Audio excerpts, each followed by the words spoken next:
ontem com o dedo aí. Uhum. Muito bem, amigo. Eu estou muito bem, né? Acho que é muito importante. Eu não sou uma pessoa que me detenho muito, sabe, a fatos, coisas. Eu sou uma pessoa muito corajosa, não sou, me detenho muito a remédios. Eu, assim, penso muito positivamente e eu acho que isso que me ajuda, né? Eu hoje estou e tenho muito orgulho de dizer, eu tenho 60 anos, não sinto ter essa idade, porque a minha vida é uma vida normal e assim, o meu dia a dia eu procuro, claro, a alimentação saudável, o que eu posso em algum exercício físico, alguma caminhada, e é assim que eu acho muito importante. Que bom. Marta, a senhora foi secretária de Educação, foi diretora, foi professora. Como é que surgiu a carreira? A senhora sempre quis ser professora? Olha, Gabriela, eu costumo dizer que a última coisa que eu pensei em minha vida foi ser professora. Na verdade, é assim, eu sou de uma família muito humilde, lá do interior de Casca, eu morava em Evangelista Casca, então uma família de interior, meus pais eram agricultores, trabalhavam na roça, e eu era a filha do meio. Então, eu tinha uma irmã mais velha, eu a segunda, e tinha um irmão mais novo, que hoje também já falecido, meu irmão também. E assim, naquela época nós estudávamos naquelas escolinhas do interior, sabe? Aquelas classes unisseriadas. Depois o tempo foi passando e eu sempre fui mais de ajudar os meus pais na agricultura, na roça mesmo, sabe? E eu sempre fui mais nessa parte de ajudar os meus pais. Como a minha irmã mais velha ficava em casa ajudando, eu tinha a tia, uma tia solteira morando junto e a nona também, tá? Hoje as crianças dizem a vovó, a avó, né? Mas eu adoro muito chamar a nona e ela morava conosco. E assim, eu fui estudando, então as séries iniciais era uma escolinha pertinho de casa, depois então veio de quinta a oitava série, nós tínhamos que nos deslocar, eram 3 quilômetros, porque era no interior e nós tínhamos que ir até Evangelista, a gente ia fazer essa caminhada de a pé, e assim, na verdade a gente era muito comprometido com o estudo na época. A gente tinha pouca possibilidade, mas se dava muito valor, e também havia muita cobrança dos próprios pais em casa, o meu pai, a minha mãe, eles cobravam muito da gente. Desculpa te cortar, Marta. Está faltando isso aqui hoje em dia na escola atualmente? Isso é o que está faltando hoje em dia. O acompanhamento dos pais à aprendizagem, a essa caminhada dos filhos na escola. Eu acho que isso é muito importante. Até muitos pais, ouvindo eu falar isso, eles vão dizer, nós trabalhamos fora, como é que a gente pode fazer isso? A gente chega em casa cansado. Olha, eu vou dizer uma coisa para vocês. O meu pai, a minha mãe sempre trabalharam na roça. A minha mãe era o tipo de mulher que lavrava o arado, usava com arado.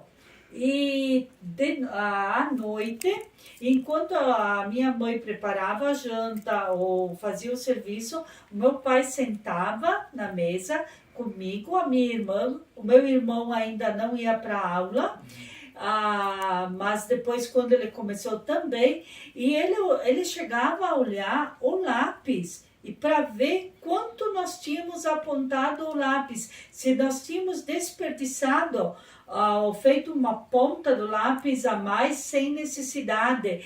Ele olhava os cadernos, olhava a nossa letra, olhava assim tudo. E era ele quem tomava a tabuada, fazia a gente as leituras, ele acompanhava. E olha, um dia de trabalho, depois um dia pesado de roça, sabe? Então eu acho que isso falta muito. Eu entendo que o trabalho hoje em dia, a dificuldade e tudo, mas eu sempre digo, não é a quantidade do tempo, é a qualidade. Podem ser 10 minutos, mas esses 10 minutos que o pai ou a mãe, eles tiram para acompanhar o filho é muito importante. É muito importante porque a gente não deve esquecer o seguinte, que a escola ensina, mas a educação, a parte principal da educação é de casa. E assim foi a minha caminhada. Então, depois, parti para o ensino médio, né? Também, então, há sempre mais dificuldade. O ensino médio também era na mesma escola ou daí era em outra escola? Em outra escola. Então, o ensino médio, nós tínhamos que se deslocar. Onde eu morava era o interior de Evangelista, que hoje Evangelista é distrito no município de Casca, continua sendo o único distrito no município de Casca. Então, imagina, era ainda no interior de Evangelista, dava o quê? 2 quilômetros, quase 3 de Evangelista.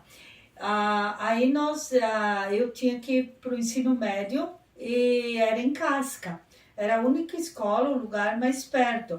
Claro, tinha a opção da gente sair de casa, mas os meus pais, eles sempre foram assim, muito protetores. A minha mãe, principalmente, né? Assim, mesmo a gente sendo uma família sem muitas possibilidades, mas de conseguir que a gente estudasse sem sair de casa. Então, mesmo assim, durante o dia eu ia para a roça e à noite eu estudava. Como surgiu de eu começar a lecionar? É muito assim, até engraçado em pensar. Na verdade, tinha as escolinhas do interior, né? Então, a minha irmã mais velha foi convidada, na época, pelo prefeito para começar a trabalhar numa escola onde não tinha mais a professora e eles estavam precisando de uma professora. Então, ela começou a trabalhar na escola, né? E eu, então, continuei estudando e, assim, eu sempre fui, assim, mais como é que eu vou dizer? A minha idade sempre inferior às minhas colegas.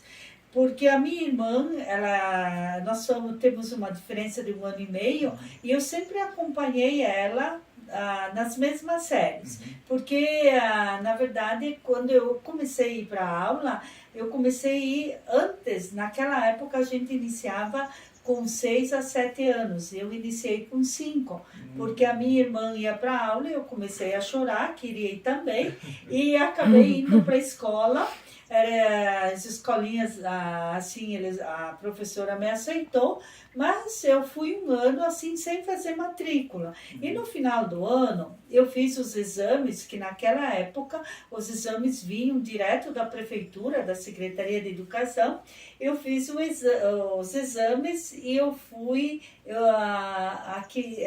eu que não era matriculada, eu tirei a nota melhor de toda a turma do primeiro ano, que era o primeiro ano naquela época, que eram matriculadas. E aí eles fizeram a minha matrícula no final do ano.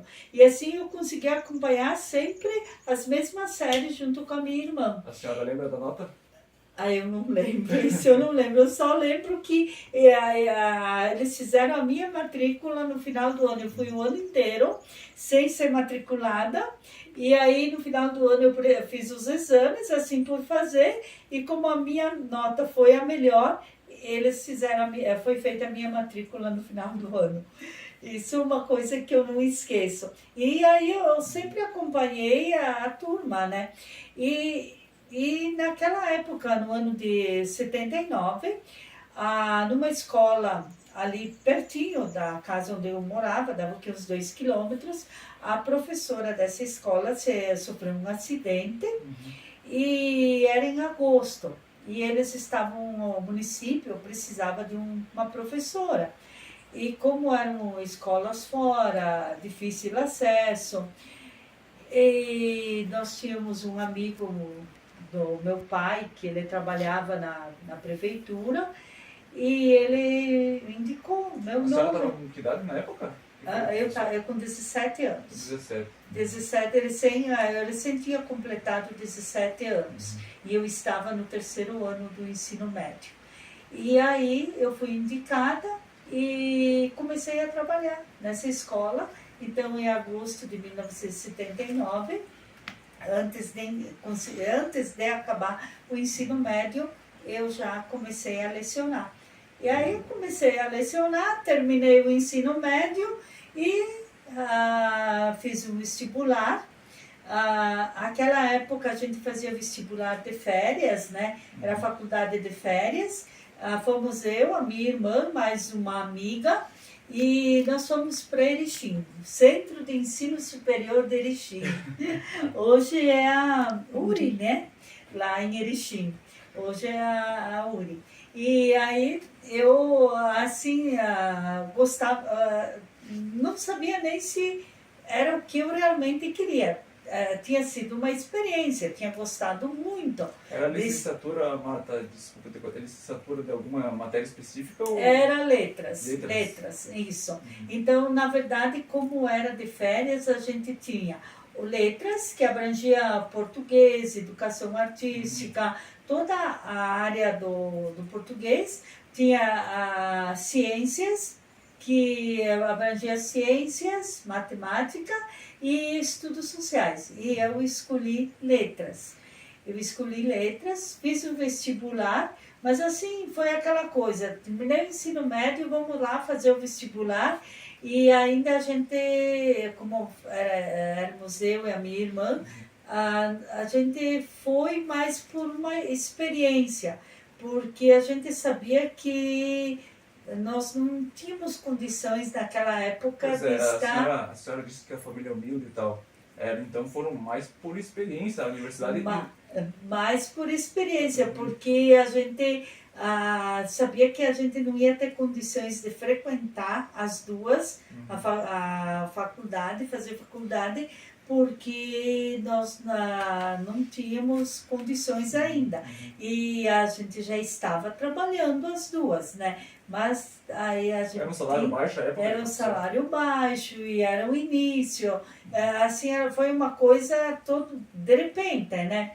Mas aí fomos fazer o vestibular por experiência e, na verdade, eu passei. E a minha irmã não. A sua irmã não é professora hoje, não? A minha irmã é professora hoje, continua trabalhando, é diretora de uma escola em Serafina, Coreia, lá onde que eles moram, pertinho de Serafina, continua trabalhando.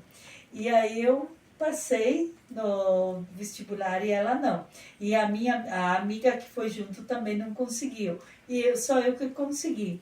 Aí eu tranquei a matrícula, porque quando chegamos em casa, a minha mãe já disse, imagina, você é a mais nova, sair de casa para fazer faculdade e a tua irmã mais velha em casa. Não. E depois a gente não tinha condições também. Então eu tranquei a matrícula esse semestre. Como era de férias, a gente fazia por semestre. Aí, como eu já estava lecionando, então eu fui trabalhando, guardando dinheiro, e depois em julho eu iniciei. Então eu consegui fazer a minha faculdade assim. A senhora guardou dinheiro, mas se a senhora tivesse ido antes, seria, digamos, ganhar uma bolsa ou não? Não tinha bolsa naquela época, a gente não tinha bolsa, nada, né? Então a gente, na verdade, como eu nem lembro, acho que nem tinha ajuda, ou a gente se inscrevia e tinha, mas eu não tinha. Então eu fui trabalhando mês por mês, eu ia guardando dinheiro, aí era o mês de julho, era todo o mês de julho. Então a gente chegava lá, tinha um grupo, a gente se reunia, pagava a pensão e ficava lá durante todo o mês. E pagava a matrícula e os créditos que a gente estudava e fazia. Depois, então, isso se repetia no final do ano. Então, início de janeiro, ficava 2 meses. Então, eu geralmente, como era longe, dependia, tinha que ir até Passo Fundo, de Passo Fundo a Erechim, o custo era maior, eu ficava direto. Praticamente, eu só voltava uma vez, ali em janeiro, e depois eu ficava praticamente direto para não gastar muito, né? E a gente se reunia para ter menos custo, nós nos reuníamos em várias gurias, a gente pagava assim uma pensão, quer dizer, era oferecido como as pessoas, as famílias de lá já sabiam que tinha durante as férias esse pessoal, né? Então eles alugavam assim um quarto, já nesse quarto um espaço, assim, já tinha cozinha, tinha tudo.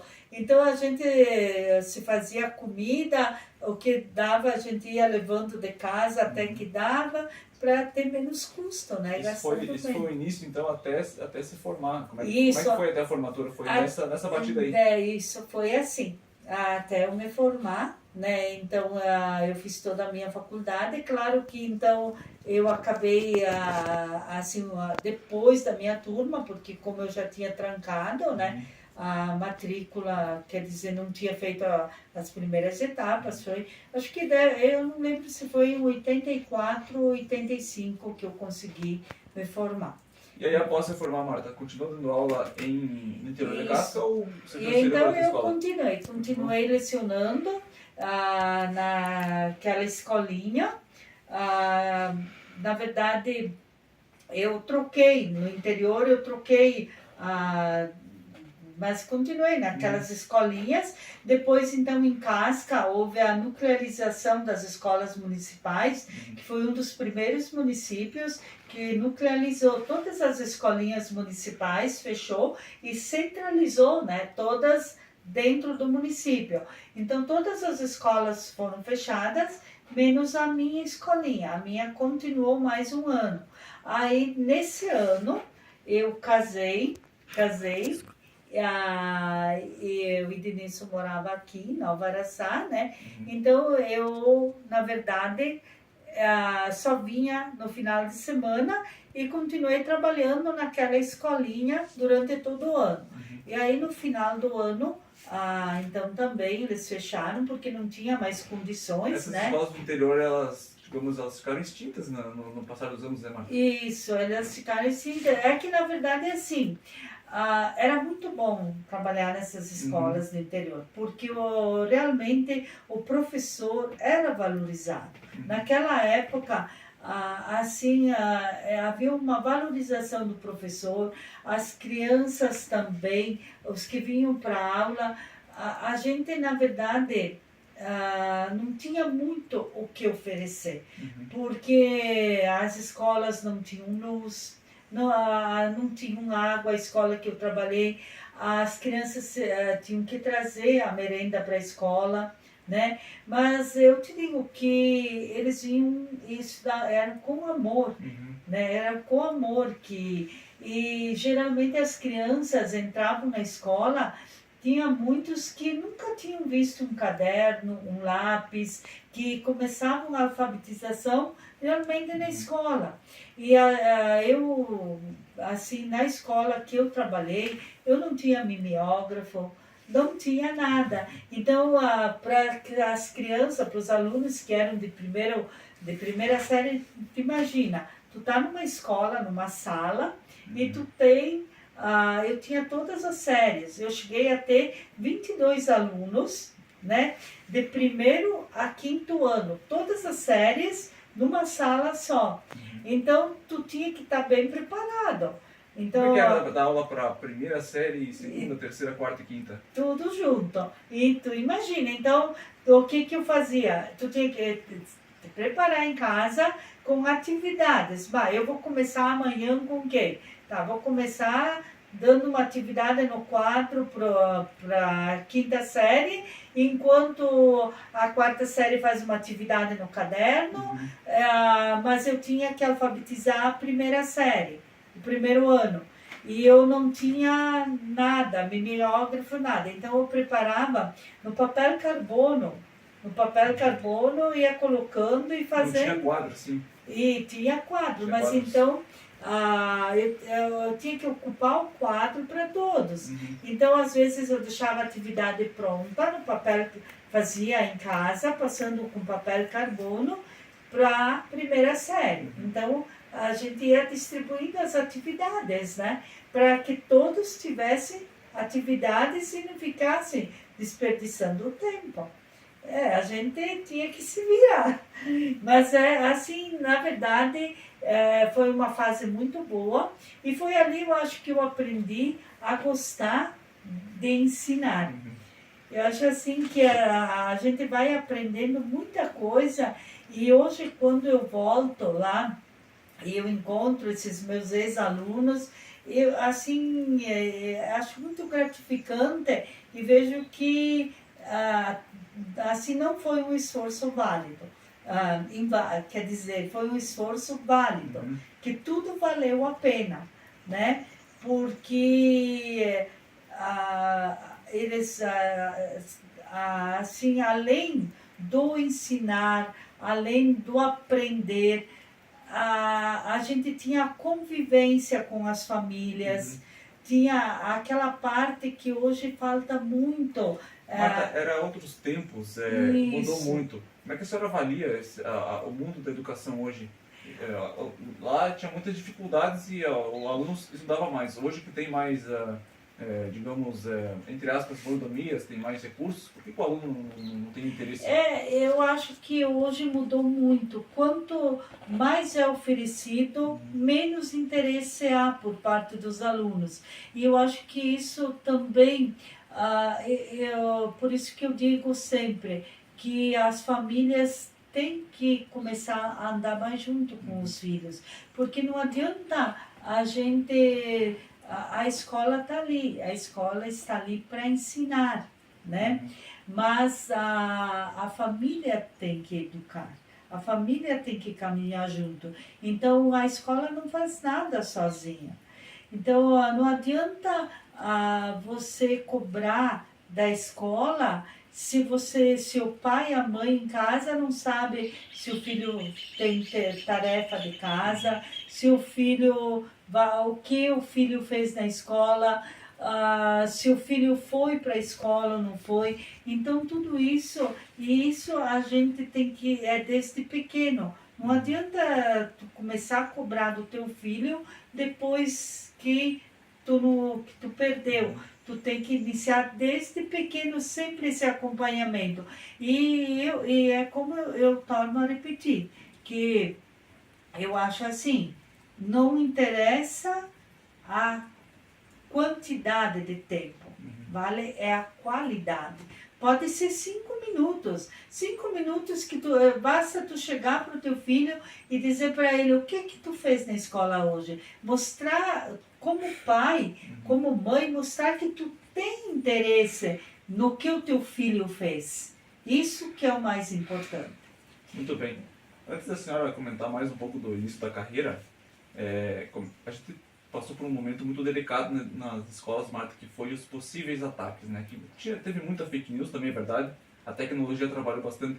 Como é que a senhora viu de longe, né, não trabalhando nesse tempo, a dificuldade dos professores, das secretárias de educação? Como é que a senhora avalia essa situação aí dos ataques? Eu acho, como eu te digo sempre, né, que eu acho assim,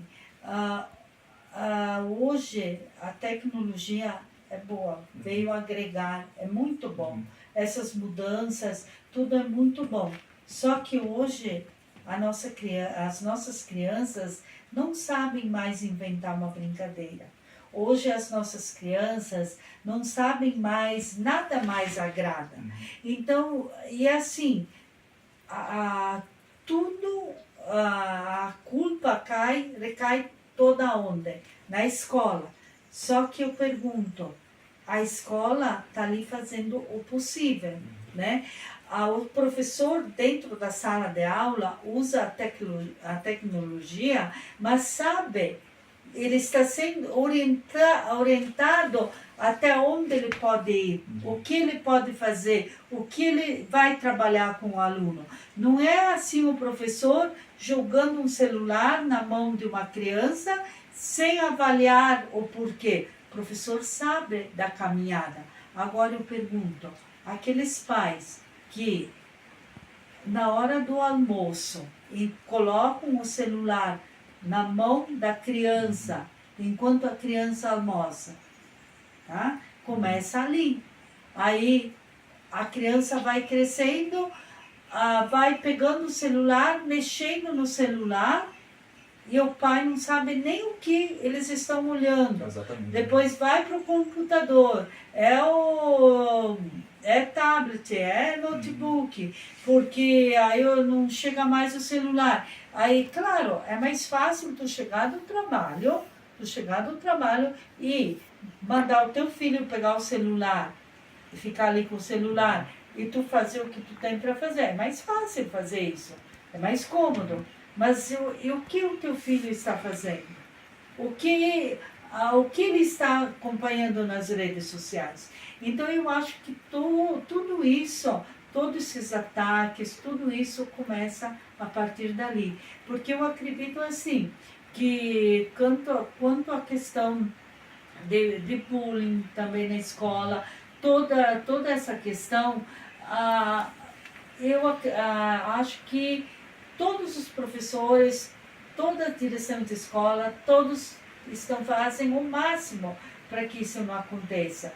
Então, na verdade, assim, se uma criança tem problema, não é só a escola que tem que trabalhar esse problema, é junto com a família, porque a escola sozinha não faz nada. Tá? Se a família não trabalha junto, a escola não consegue. Muito bem. Então a senhora se formou em 85 e aí veio a Nova Araçá. Como é que foi essa vinda do Araçá e começar a trabalhar na escola da vila, no início? Sim, na verdade, eu depois que eu me formei, ainda continuei trabalhando em Casca, aí depois fechou a escolinha, fui para Casca, aí eu trabalhava, 4 anos e meio, eu continuei daqui, eu ia trabalhar em Casca, na escola em Casca, escola municipal, 4 anos e meio fui, e eu ia com ônibus, com Unisul, ficava esperando na beira do asfalto, ia e voltava, e 4 anos e meio, então eu fiz esse trajeto e continuei. Lá em Casca eu trabalhava no Recriança, no turno da tarde. O Recriança era uma forma de que hoje trabalho na escola, aqui na Escola Municipal Olavo Bilac, as oficinas. E lá a gente dizia Recriança. Aí depois, como eu vou te dizer o seguinte, eu nunca tive nada de graça. Tudo que eu consegui na vida, eu fui em busca e fui com as minhas próprias, trabalhando, com o meu esforço. O que eu consegui sempre foi com o meu esforço. Eu fiz o concurso para o município, quer dizer, para o Estado, fiz concurso para o Estado, fiz para CRE de Passo Fundo, passei, caducou, não fui chamada, aí depois eu fiz 2 aqui para CRE de Bento, e eu consegui, esse que eu fui chamada, fui nomeada e comecei a trabalhar ali na Luiz Isaías Zucchetti. Comecei como professora, então eu entrei como professora na 5ª série, aquela época. Foi em que ano isso, Marta? Em que ano que aconteceu isso? Que ano que aconteceu isso? Ai, meu Deus do céu, agora eu não consigo, acho que foi em 92. Não, deixa eu ver. Casou em 92. 95. Não, mas eu nasci em 95. Sim, deve ter sido em 95 ou 96. Na época eu lembro que foi quando que eu tinha a Carol com 1 ano e pouco. Pra quem não sabe, a Carol é sua filha, né? Isso, isso. Na verdade, eu esqueci de falar essa parte também, né? Então, eu tive a Caroline em 95, ela nasceu, ainda trabalhava em Casca, e o meu marido trabalhava como autônomo, ele era vendedor, ele era representante comercial, e aí eu morava aqui, onde que ainda hoje resido. Na verdade, eu morei aqui 4 anos e meio junto com o sogro e a sogra. Depois, então, tivemos uns problemas, não por minha parte, mas eles acharam melhor morar com uma filha. E aí, coisas assim de família, que não vamos entrar. Algo familiar. Coisa familiar, não vamos entrar no caso agora. Aí eu, na verdade, então nesse ano foi em 96. Comecei a trabalhar na Vila Zucchetti e trabalhava só meio-dia, trabalhava com a quinta série, trabalhei ensino religioso, português, educação artística. Na verdade, assim, a gente era espécie de quebra-galho, vamos supor assim, da última nomeada, o que faltava de professor, estava pegando tudo que ficava dentro. Porque era uma oportunidade, né? Era oportunidade, o que estava dentro da tua área, tu trabalhava em tudo. Aí eu trabalhei esse tempo, depois eu fui convidada para uma convocação. Então, como eu era nomeada, fui convidada por uma convocação para trabalhar na biblioteca. Então, então, de manhã eu trabalhava em sala de aula, à tarde eu trabalhava na biblioteca e eu fazia a hora do conto, que eu adorava muito. Meu Deus, eu me realizava, né, nessa hora do conto. Nesse tempo também, para ajudar a escola, eu lembro que naquela época nós ficamos sem a professora de educação infantil. Trabalhei também com uma turma de 22 crianças de Jardim A, no turno da tarde. E assim foi toda a minha trajetória ali na Vila Zucchetti. Assim, para mim também foi uma coisa que, eu digo, a escola da Vila Zucchetti foi a minha segunda casa. Eu fui, assim, sempre muito bem recebida pela comunidade, pelos pais, pelos professores de lá. E eu cresci muito junto com eles. E sempre, assim, fiz o possível, sabe, para trabalhar para o bem dessa escola. E sempre me senti muito, muito realizada lá. Então, depois surgiu a oportunidade e fui convidada a ser vice-diretor. Isso em que ano? Não lembro. E agora eu não consigo me lembrar o ano direito. 2002. 2002. Fala. 2002. 2002? Isso. Acho que deve ter sido 2002, não lembro direito. Em 2006, daí tu concorreu à direção. Eu não lembro direito os anos agora, só que eu fui convidada a ser vice-diretora. Também, sabe, aquela coisa que tu não espera, né? E acabei aceitando. Então, eu trabalhava como vice-diretora do turno da manhã, e o turno da tarde continuei na biblioteca, ajudando, fazia a hora do conto, contava histórias. Hoje encontro os meus alunos, ainda eles me dizem: ai, que saudade da hora do conto, ai, que saudade das historinhas. Mas foi uma época, assim, muito, muito boa. Eu gostava, assim, e até no momento que eu estava ali contando aquelas histórias para as crianças, eu me sentia realizada, ver que está passando aquele mundo da fantasia, mas no mesmo tempo do ensinamento para aquelas crianças que de repente hoje falta um pouquinho para as nossas crianças, aquele mundo que elas possam criar, que sejam mais criativas, aquele mundo que elas possam inventar as próprias brincadeiras, inventar as próprias frases, pegar um livrinho sem saber ler, mas inventar a própria história, que eu acho que está faltando muito para as nossas crianças. Bom, e daí a senhora chegou a ser diretora da escola. Como é que foi esse período como diretora? Foi muito bom, muito gratificante. Então, depois de vice-diretora, então eu entrei como diretora, fiquei 2 gestões, trabalhei como diretora da escola, foi muito trabalhoso.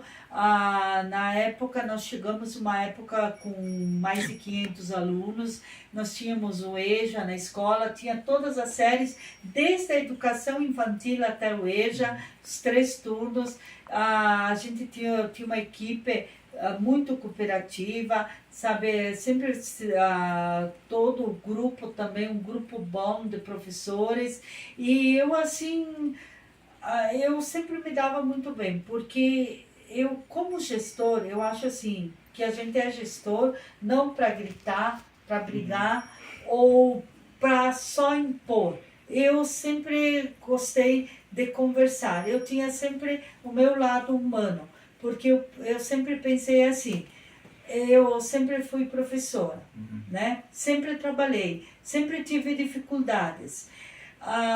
Claro que se a gente diz, eu não levo o meu problema particular, eu procurei sempre, assim, não que os meus problemas particulares interferissem no meu trabalho, né? Porque eu acho que tu não pode, se uma coisa te magoa, te deixa tu largar essa mágoa ou despejar em cima de uma criança ou de um pai que não tem nada a ver. Então eu sempre procurava também com o meu grupo de professores que eles pudessem estar bem para poder ir para a sala de aula e poder fazer um bom trabalho com os alunos. Se eles se sentissem abraçados, eles também teriam condições de abraçar aqueles alunos, aquelas crianças que estavam ali precisando desse apoio. Então eu sempre tive esse lado humano. Eu sempre penso assim, que não é castigando uma pessoa, que não é gritando. Claro, tem um modo de tu conversar, de tu chamar a atenção, era o que eu fazia. Eu sabia conversar, chamar a atenção, mas com respeito, com educação. E foi sempre assim o meu trabalho. E eu acredito que eu tenha feito um bom trabalho, porque quando tu retorna para a escola onde que tu trabalhou, tu encontra os pais, tu encontra os alunos, eles vêm, eles te abraçam com saudades, então tu sabe que lá tu deixou marcas. E dentro desse bom trabalho, Marta, qual foi o legado que a senhora deixou para a escola da Vila?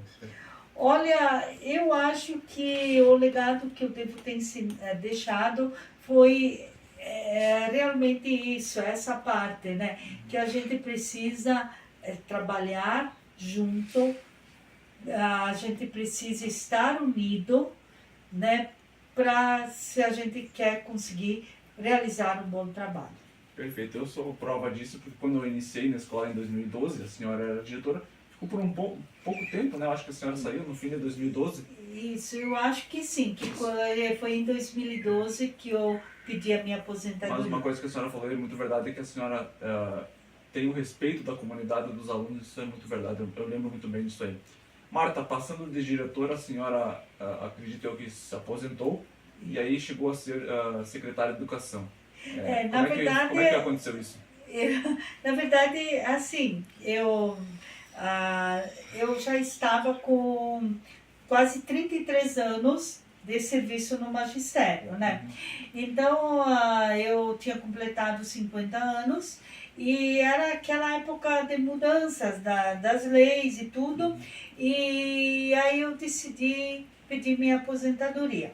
Uma que a Caroline também estava encerrando o ensino médio e estava indo para a universidade.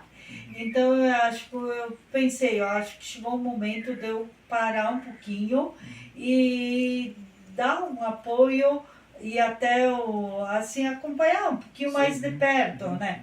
E eu já tinha e assim já tinha feito uma longa caminhada. Então eu resolvi pedir a minha aposentadoria.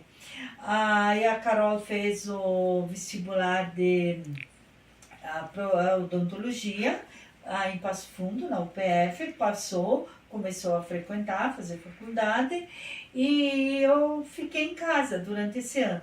Mas para quem assim é acostumado a vida inteira a ter esse relacionamento com alunos, com pessoas, com pais. Aí o meu marido saía quase todos os dias para trabalhar, a Carol não estava em casa. E eu comecei a sentir falta, né? E aí surgiu naquele ano que teve a escolha do Conselho Tutelar. E eu pensei, era uma coisa que eu trabalhava muito na escola e eu percebia que a gente precisava muito do conselho e também de alguém que tivesse experiência para trabalhar lá dentro. Eu não, vou me candidatar. E aí me candidatei para o Conselho Tutelar, naquela época, e era por eleição, por isso que eu digo que eu sempre caminhei pelas minhas próprias pernas e sempre fui em busca e sempre batalhei pelas coisas. E tive uma boa votação, uma das mais votadas, e eu fiz 4 anos, eu trabalhei no conselho e também acredito que tenha feito um bom trabalho durante esses 4 anos. Aí depois veio uma nova eleição, me candidatei de novo e foi ali que teve a eleição, né, do município. Mas na verdade assim, eu nunca almejei, nunca pensei e também nunca tinha recebido o convite em momento nenhum, em gestão nenhum do município, a ser secretária de educação. Nunca. Então a senhora entra nesse termo da Secretaria de Educação, como é que foi esses anos aí no Conselho Tutelar? Como é que a senhora avalia seu trabalho diante do Conselho? No Conselho? Eu acho assim que eu fiz um bom trabalho, porque nesse tempo que eu fiquei no Conselho, a gente fez grandes mudanças no Conselho, eu, as minhas companheiras, nós tínhamos assim, a gente ia nas escolas, fazíamos reuniões até junto com os alunos, a gente conversava e foi assim um bom trabalho que nós fizemos durante o tempo que eu fiquei no Conselho Tutelar. E assim, realmente era um Conselho Tutelar ativo, sabe? Ativo. Tem muitas diferenças em ser, digamos, presidente do conselho para ser diretora da escola? Quais são as principais diferenças? Na verdade, as coisas caminham quase junto, né? Na verdade, é assim, tanto como diretor de escola, como conselheiro tutelar, tu tem que ter ética profissional. O que mais tu precisa ter é ética profissional. Eu digo sempre, tu recebe, tanto no conselho como na direção de escola, tu recebe pais, tu recebe alunos, tu conversa. Muitas vezes, os próprios pais, a própria família não sabe que você sabe de muita coisa da família. Aquilo é que nem um confessionário. É uma coisa que o teu aluno veio, confiou em ti, desabafou, tu pôde ajudar, e eu me sentia muito grata quando eu podia fazer isso. Quando aquele aluno que a gente percebia que ele estava com problema, e ele chegava e ele tinha essa confiança em mim, e eu conseguia chegar nele conversando, ajudando. Então isso me deixava assim muito feliz, e eu me sentia, era muito gratificante esse trabalho. Porque muitas vezes, assim, até os próprios professores, eu sempre dizia, gente, nós temos que conhecer a vida dessa criança. Nós temos que conhecer, nós não podemos só julgar. Não é só o julgamento. Nós temos que conhecer como é que é a vida dele lá fora. O que está acontecendo lá em casa. E para conhecer, nós temos que conhecer a família, né? Então, assim, praticamente são coisas que andam junto. Bom, então passagem essa pelo conselho, acho que a senhora chegou então à Secretaria de Educação, claro, primeiro o prefeito atual se elegeu, Se e aí a eleger. senhora recebeu o convite. Esse convite foi antes das eleições ou depois das eleições? Não, depois das eleições. Eu não tinha recebido esse convite, nunca cogitei e também ele nunca chegou a me oferecer emprego, ou chegou a assim, sugerir Uhum.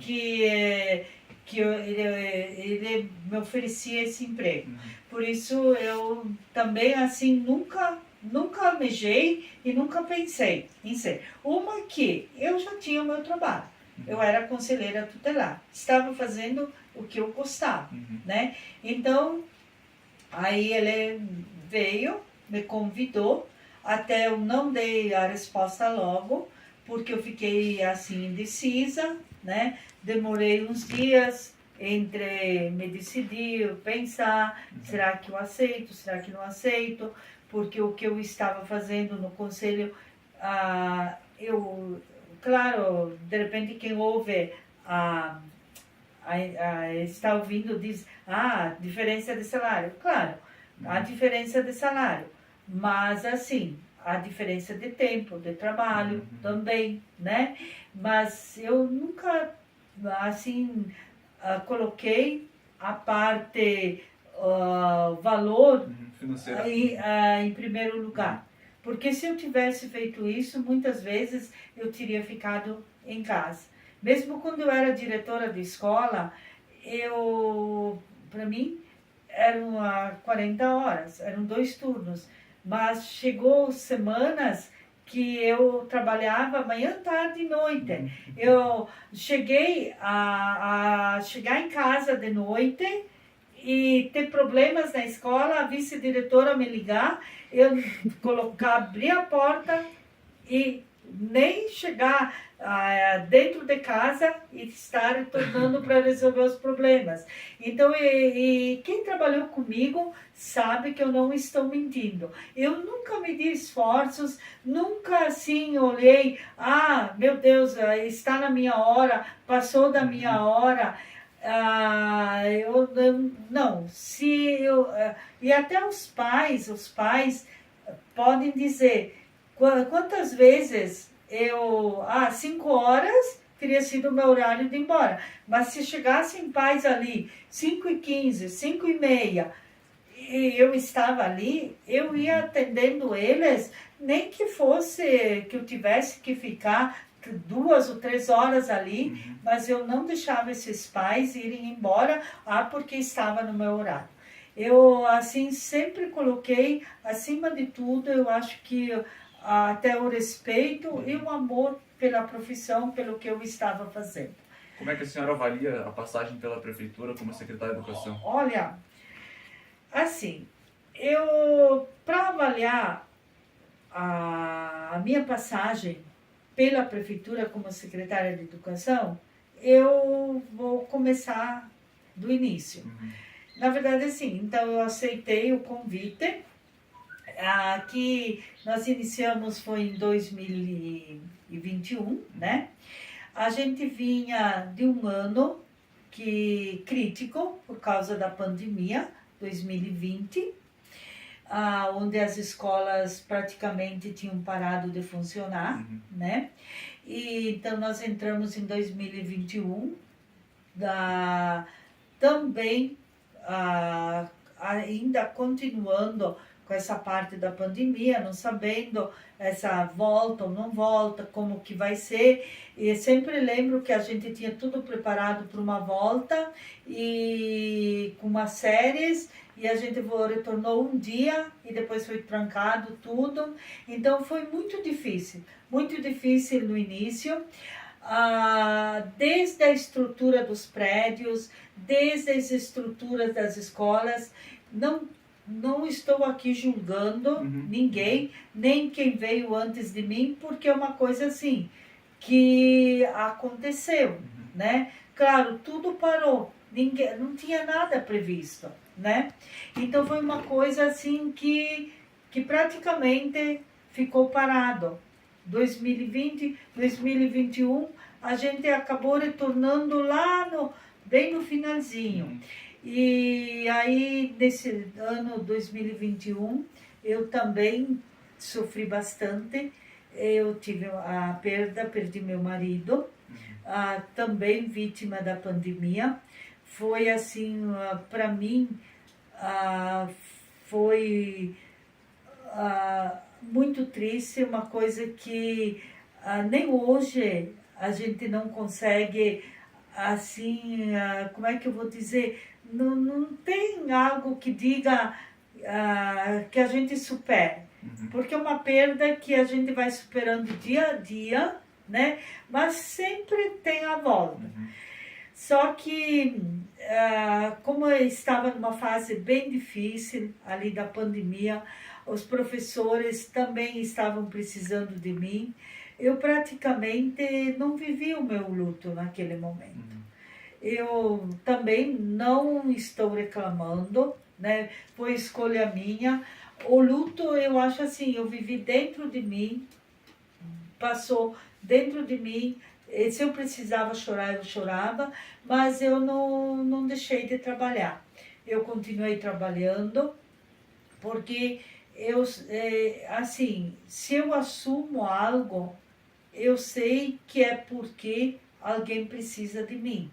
E eu tinha certeza que eu tinha perdido uma pessoa, o meu companheiro, pai da minha filha, pessoa muito importante na minha vida, que estava sempre ao meu lado. Ele também não ia querer que eu parasse e eu ficasse aqui sem fazer nada. Então eu continuei trabalhando e apoiando aquelas pessoas que estavam ali esperando por mim. E assim, a gente trabalhei muito nesse ano também, porque na verdade foi algo assim que a gente estava retornando, mas retornando de uma realidade que não estava sendo vista. Então, 2022 ficou pior ainda, porque aquele número de crianças que a gente vinha num ano que não era normal, começou a aparecer, aumentou o número de crianças, e a gente sabe que a nossa população aqui em Nova Araçá mudou muito, cresceu muito. Famílias novas, famílias que vieram de fora, famílias migrantes que chegam com famílias desestruturadas, e tudo isso aonde que vai parar? Vai para as escolas, né? Mas assim, eu tentei fazer o máximo, né? Auxiliar o máximo de mim nas escolas, porque, na verdade, eu assim, é que nem Paulo Freire diz, que ensinar não é só transmitir conhecimento, é dar possibilidade. Então foi isso que eu sempre trabalhei, para dar possibilidade para as professoras, as escolas, para elas poderem atender essas crianças, dar possibilidade. Então assim, nós temos hoje, na Olavo Bilac, hoje, quando eu fui exonerada como secretária de Educação, a Escola Olavo Bilac estava funcionando com 14 oficinas, turno integral.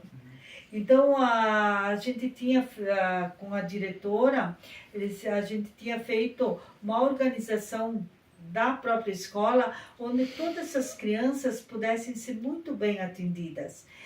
Na Favinho de Mel 2, onde essas temos... 14 oficinas foi a senhora que implementou no seu, digamos, mandato?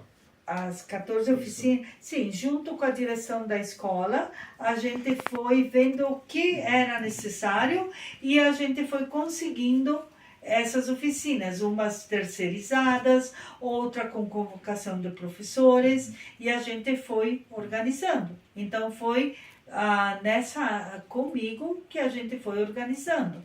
Mesmo dentro da educação infantil, então nós tínhamos, quando eu assumi como secretária, o que nós tínhamos?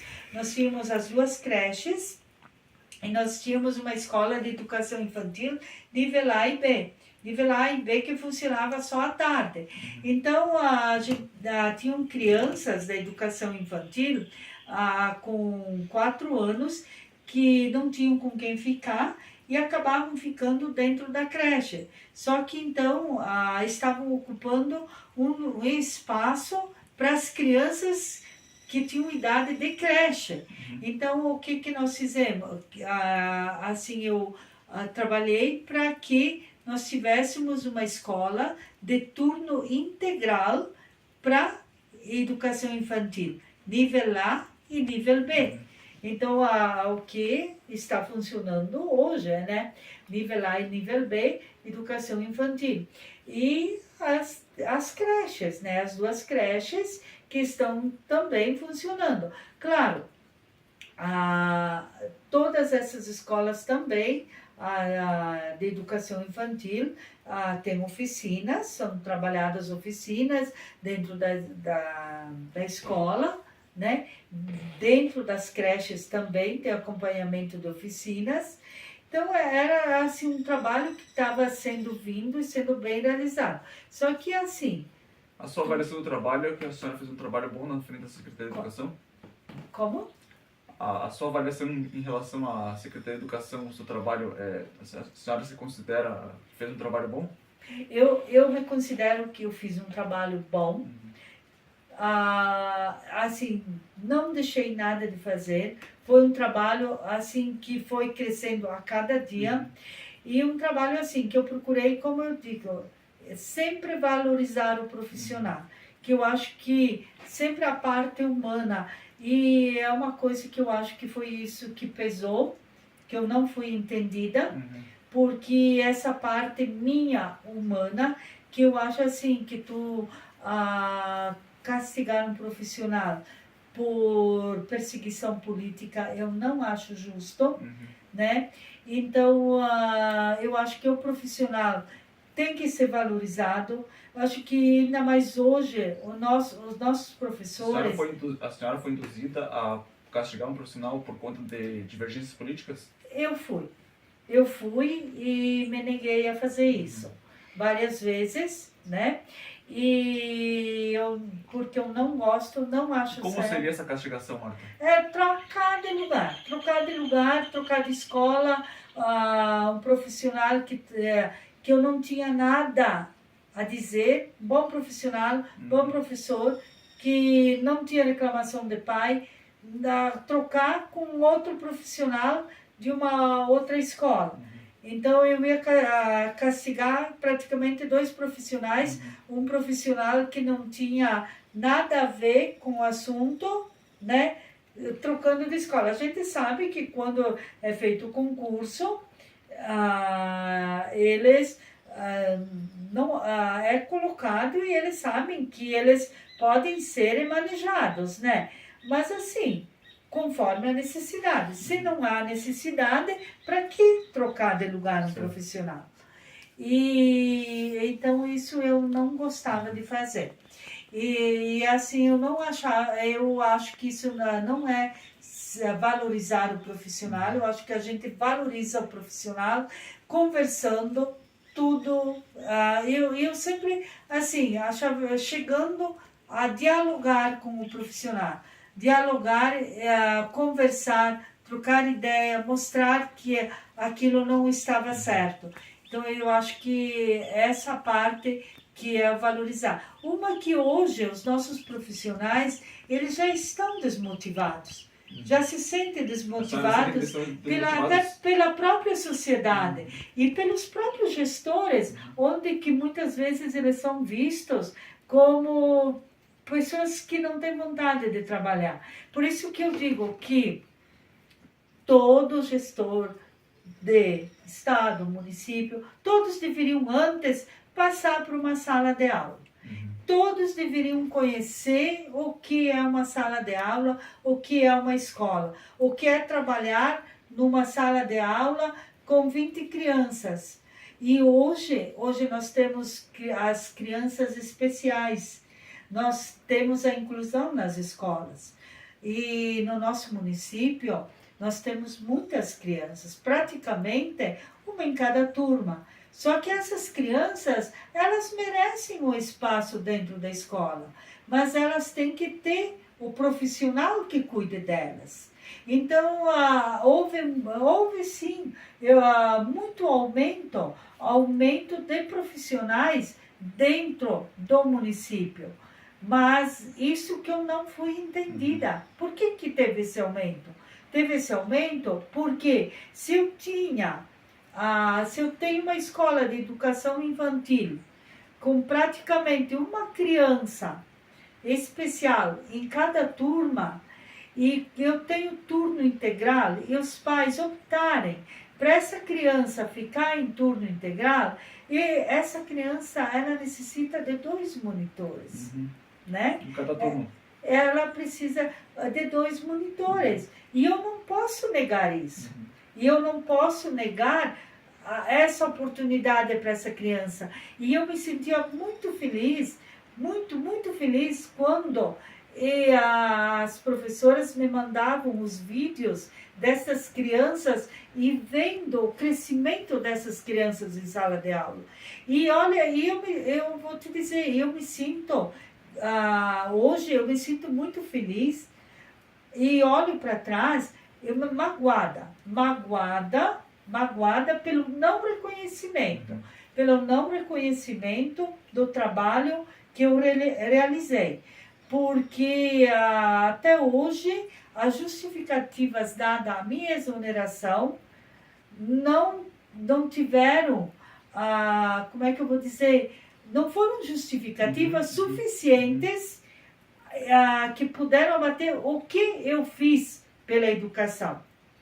Hoje, quando eu vejo as escolas postando o trabalho que elas estão realizando, e embora não digam, eu olho lá e digo, olha, elas estão realizando esse trabalho porque eu cooperei com isso, porque eu ajudei para que isso pudesse acontecer. Então, me sinto muito feliz quando eu vejo essas postagens, mesmo que eu não escreva nada, eu sei que o meu trabalho está ali presente. E se fosse o maior legado na Secretaria de Educação?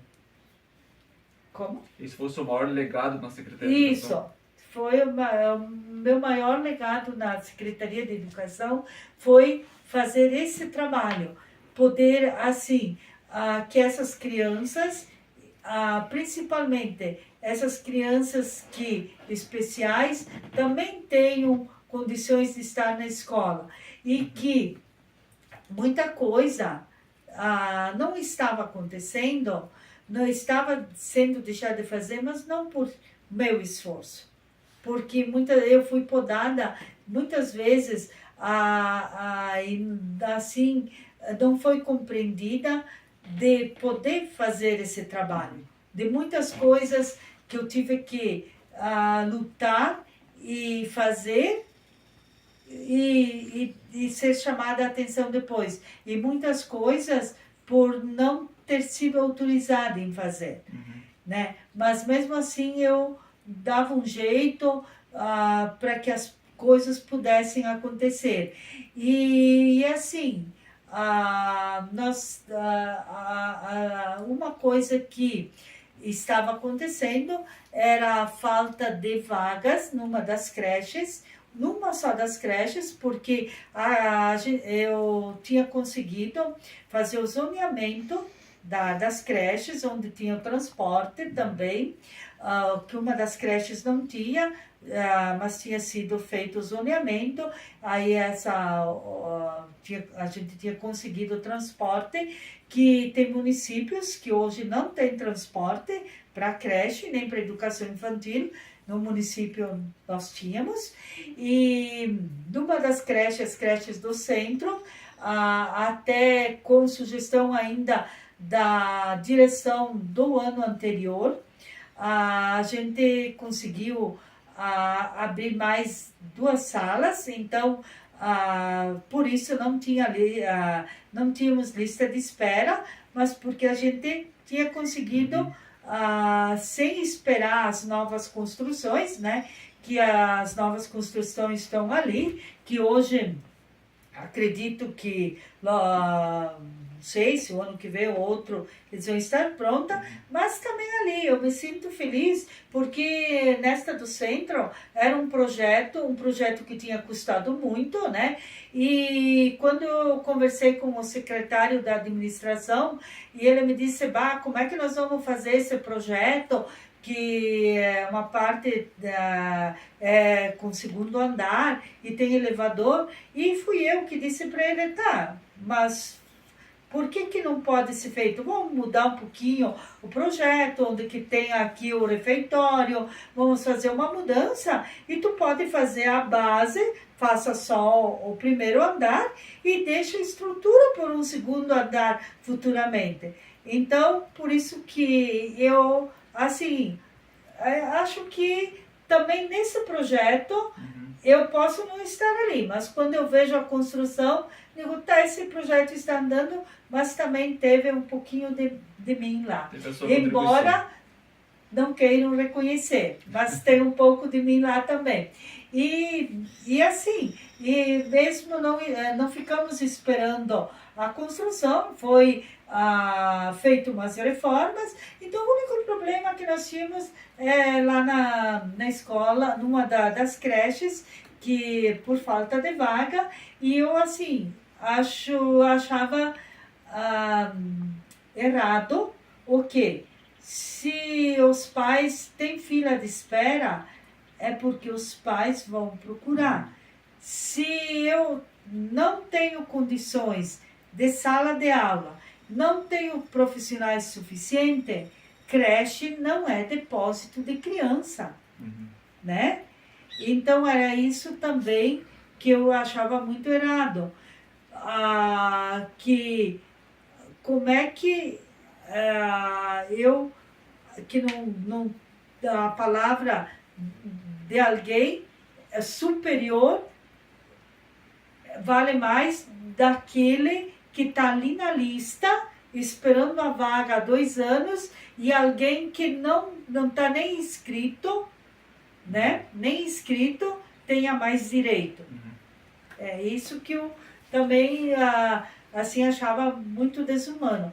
Mas eu acredito assim, que, claro, me deixou muito magoada, mas cada um tem as suas razões, acredito que pese, foi uma experiência boa, foi uma experiência assim que foi uma continuidade, na verdade, de todo o meu aprendizado, de toda a minha vida dentro da educação, de tudo que eu trabalhei, de tudo que foi vivenciado.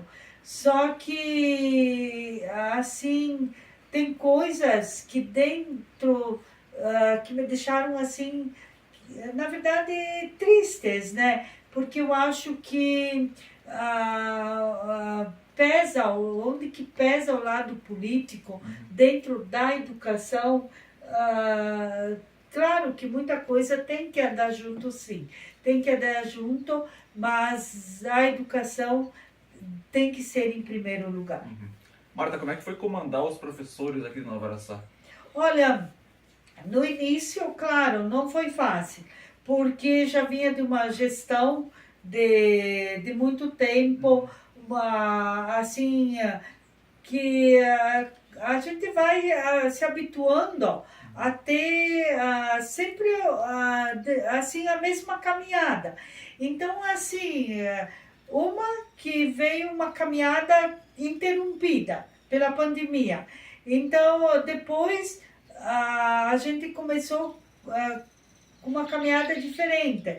Então, no início, não foi fácil, porque são ideias novas, trabalhos novos, direções diferentes, né?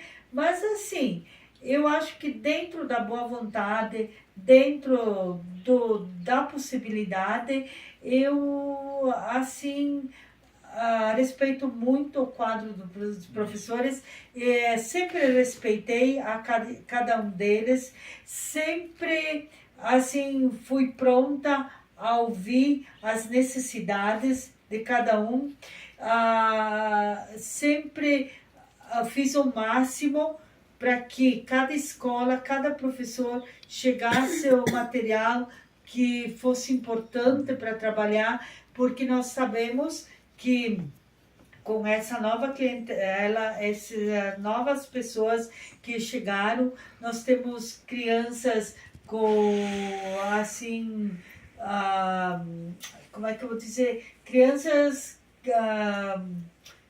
não só com dificuldades na escola, com dificuldade na vivência, mas com certas dificuldades. Então, a gente sempre precisou, os professores precisaram desse apoio. E sempre eu fiz o máximo e fiz o possível para que isso pudesse acontecer. Na opinião da senhora, Nova Araçá está em boas mãos na educação em relação aos professores?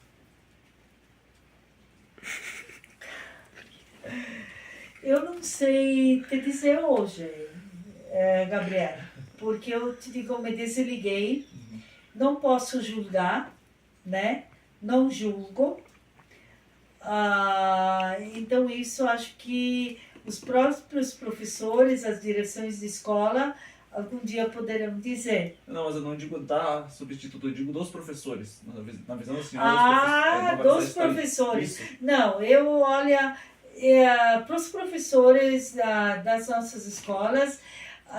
Claro, tem sempre alguma divergência, alguma coisinha que acontece, mas como eu te disse, nada que a gente não possa conversar, nada que a gente não possa chegar até o professor. Só que a gente não pode generalizar por um professor que muitas vezes, sem querer, ou cometa algum erro, porque errar é humano. Claro. Errar é humano. Ninguém é perfeito. Aí a gente não pode julgar por um professor, julgar um grupo de professores.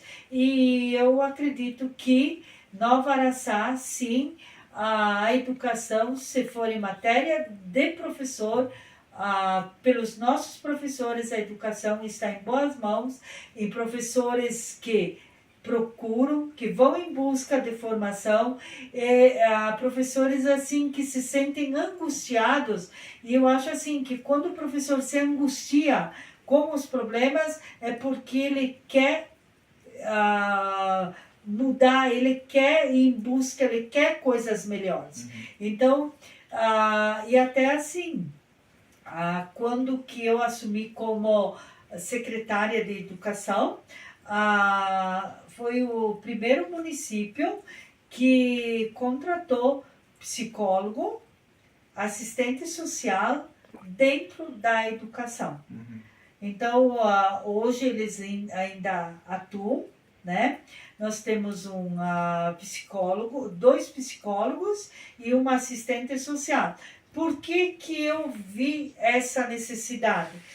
Como eu te disse, eu trabalhei na direção da escola, trabalhei no conselho tutelar, né? E quando eu cheguei ali na Secretaria de Educação, eu senti essa necessidade. Por quê? Porque a gente sabe, esses psicólogos, eles não dão uma assistência clínica para as crianças, mas eles acompanham as crianças, eles acompanham a família, eles podem fazer desses atendimentos, eles podem depois fazer os encaminhamentos, não deixar as coisas se agravarem. Né? Então, claro, se tu esperar, vamos dizer, tem na saúde, tem na assistência social, mas nunca é igual do que tu ter dentro da educação. Então, foi isso que eu vi e eu insisti e eu consegui, que foi a contratação de psicólogos e assistentes sociais. E eu espero que eles continuem, que não deixem isso, porque eu sei que eu fui muito assim, chamada a atenção, porque me diziam que eu estava gastando muito com o quadro do pessoal, nunca fui entendida e eu acho que faltou conhecimento, de conhecer como era realmente o funcionamento das nossas escolas. Marta, a gente chega num assunto um pouco mais pesado. Eu queria que a senhora falasse um pouco sobre o atual prefeito, Ademir Dalpozo, se a senhora se sentiu injustiçada com a demissão. Olha, eu, Gabriela, assim, não vou falar muito, vou falar mais a parte que me toca, né? Pode falar sua relação com ele como profissionais, os dois profissionais. Como profissional eu me senti, sim, muito injustiçada, e porque, na verdade, assim, além, quando eu assumi a Secretaria de Educação e Cultura, eu assumi a Secretaria de Indústria, Comércio, Desporto e Turismo. Então, muita coisa não foi feita. Também na questão do turismo, eu sempre trabalhei somente com uma assessora, e essa minha assessora também fazia toda essa parte da divulgação dentro do município, então ela não era uma assessora assim, totalmente voltada, embora eu não possa me queixar, tenho muito que agradecer, sempre trabalhamos juntas, foi um bom trabalho, mas faltava muito tempo, muitas vezes, para ela ser realmente a minha assessora. Mas mesmo assim, eu consegui fazer um bom trabalho, fui contratado até o Sebrae. A gente não conseguiu fazer um bom trabalho com o Sebrae, porque nós precisávamos ter ido adiante, ter conseguido mais coisas e a gente não conseguiu, tá? Como a sala do empreendedor, que a gente não conseguiu, porque precisávamos de uma pessoa para trabalhar e não foi possível. E assim, dentro dos esportes, mesmo no ano que veio logo depois da pandemia, consegui fazer o campeonato,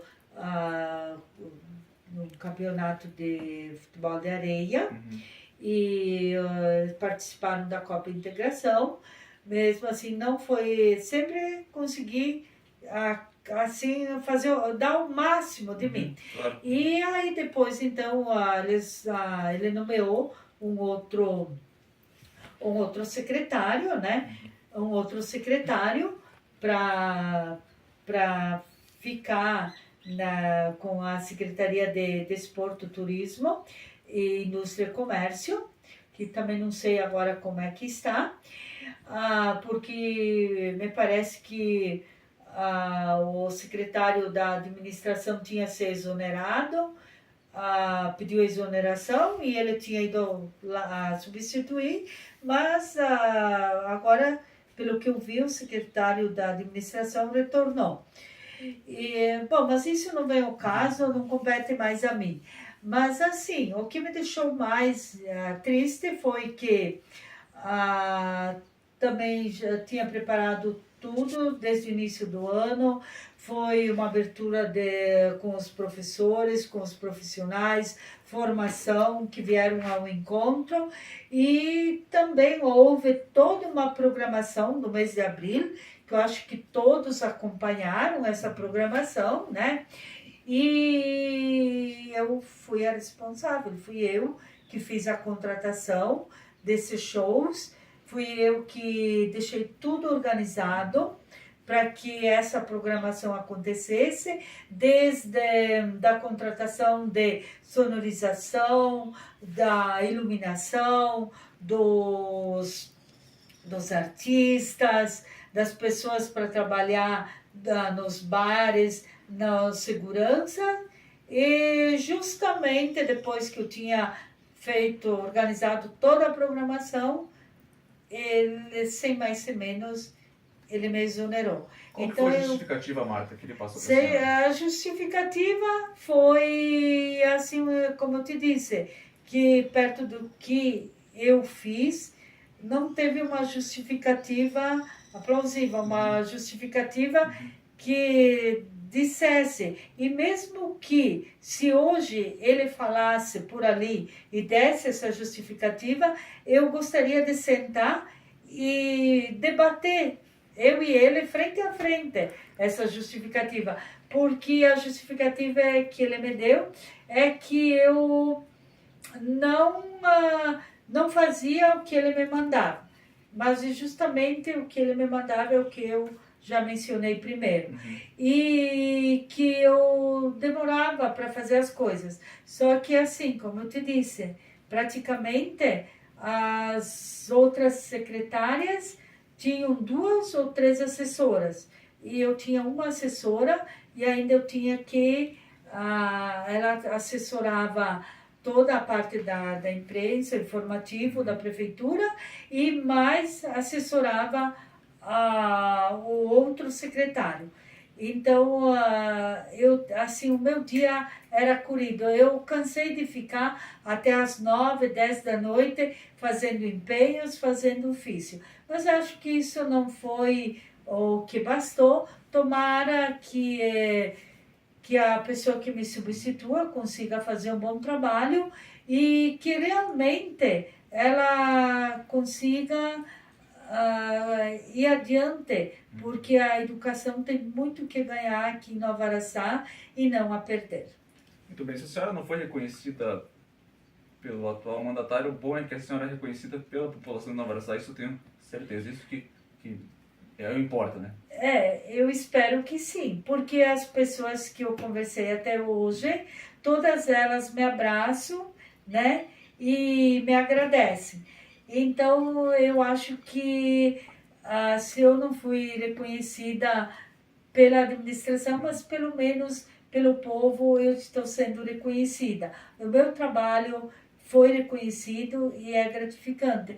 E assim, e também... se ele teve os motivos dele, se ele tinha que promover alguém, isso fica a cargo dele, né? Eu vou fazer o quê? Ele que sabe, mas como eu disse, que eu gostaria muito que se ele tivesse que falar de mim, que ele me chamasse, que quando ele fala alguma coisa, que ele me chamasse e que a gente debatesse, eu e ele, assim, frente a frente, sobre as justificativas que nós temos. Como é que a senhora está psicologicamente hoje? Quais são os objetivos de vida depois de sair da secretaria? Olha, não vou mentir para ti.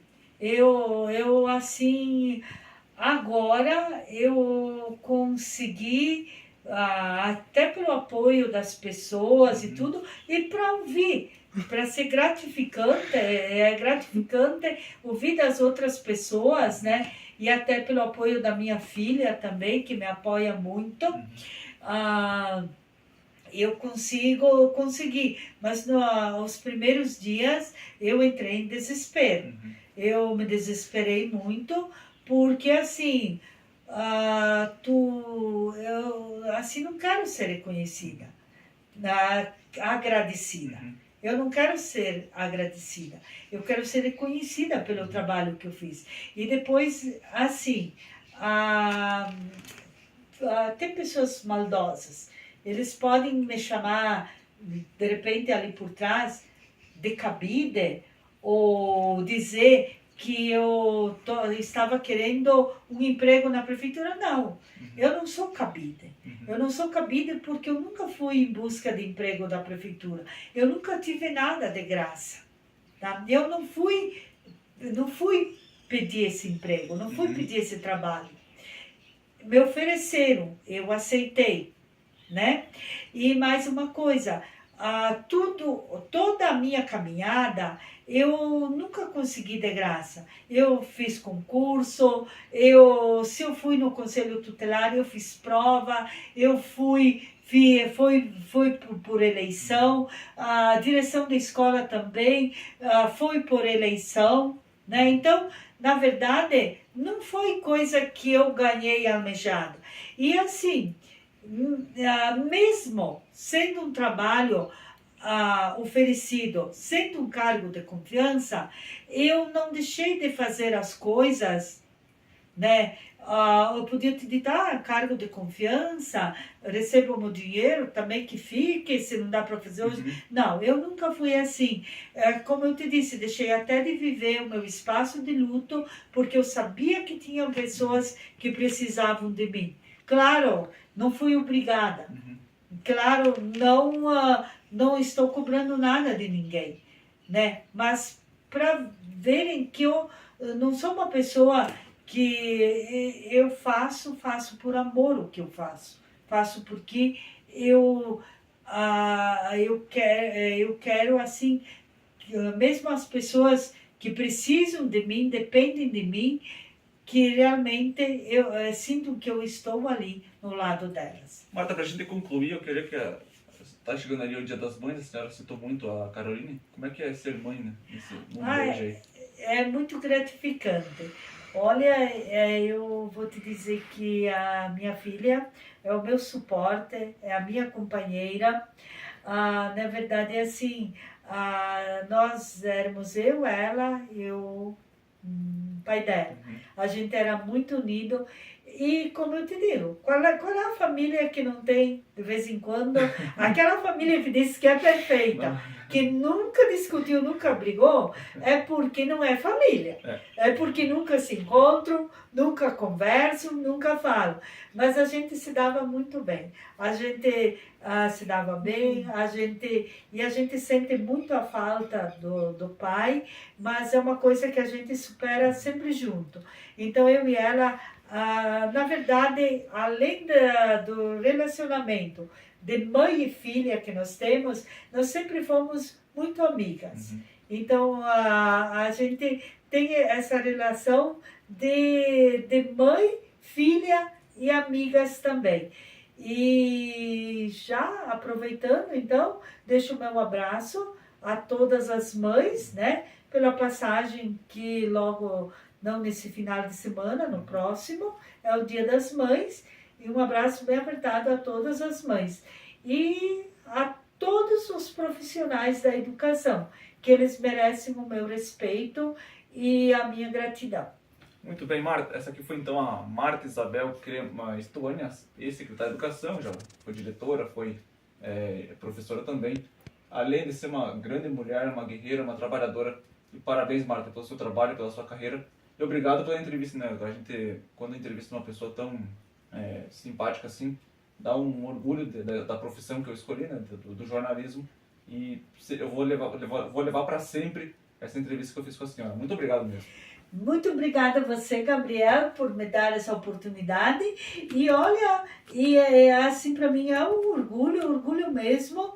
E saber, foi pouco tempo que você esteve na escola, mas que estar aqui conversando e poder ter sido entrevistada por você. Muito obrigada por essa oportunidade. Muito bem, essa foi então a Marta Isabel Crema Stoania aqui na 102.1.